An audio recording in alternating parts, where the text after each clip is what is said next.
महाराष्ट्र लोकसेवा आयोगाच्या परीक्षेसाठी अर्ज दाखल करण्यासाठी स्त्री, पुरुष आणि तृतीयपंथीयांच्यासाठी वेगवेगळे कॉलम आहेत. मात्र तृतीयपंथीय उमेदवारांनी MPSC परीक्षेसाठी अर्ज भरल्यानंतर त्याची नोंद होत नव्हती. त्यामुळे गेली 2 वर्ष अनेक तृतीयपंथीय उमेदवारांना परीक्षेपासून वंचित राहावं लागलं होतं. या प्रकरणी तृतीयपंथीयांच्या संघटनेनं मुंबई उच्च न्यायालयाच्या कोल्हापुरातील सर्किट बेंच इथं MPSC प्रशासनाच्या विरोधात याचिका दाखल केली होती. या याचिकेवरील सुनावणी दरम्यान आज न्यायालयानं MPSC प्रशासनाला परीक्षा प्रवेश पोर्टलमध्ये सुधारणा करण्याच्या सूचना दिल्यात, अशी माहिती तृतीयपंथीय अर्जदार शिवानी गजबर यांनी दिली आहे.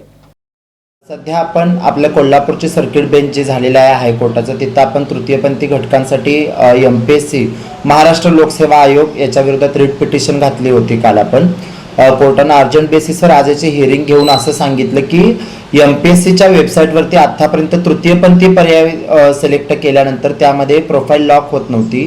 त्याच्यामुळे भरपूर तृतीयपंथी भगिनी महाराष्ट्रामध्ये गेल्या क्लास 1च्या पोस्टला वंचित राहिल्या.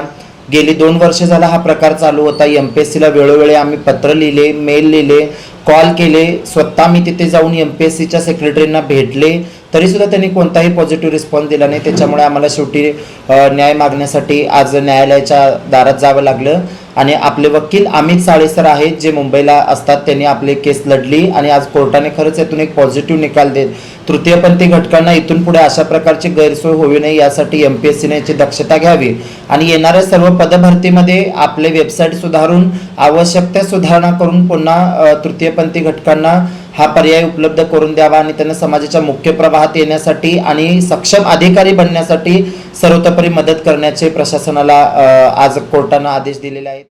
न्यायालयाच्या या सूचनेमुळं आता तृतीयपंथीयांना समाजाच्या मुख्य प्रवाहात येण्यास मदत होणार आहे.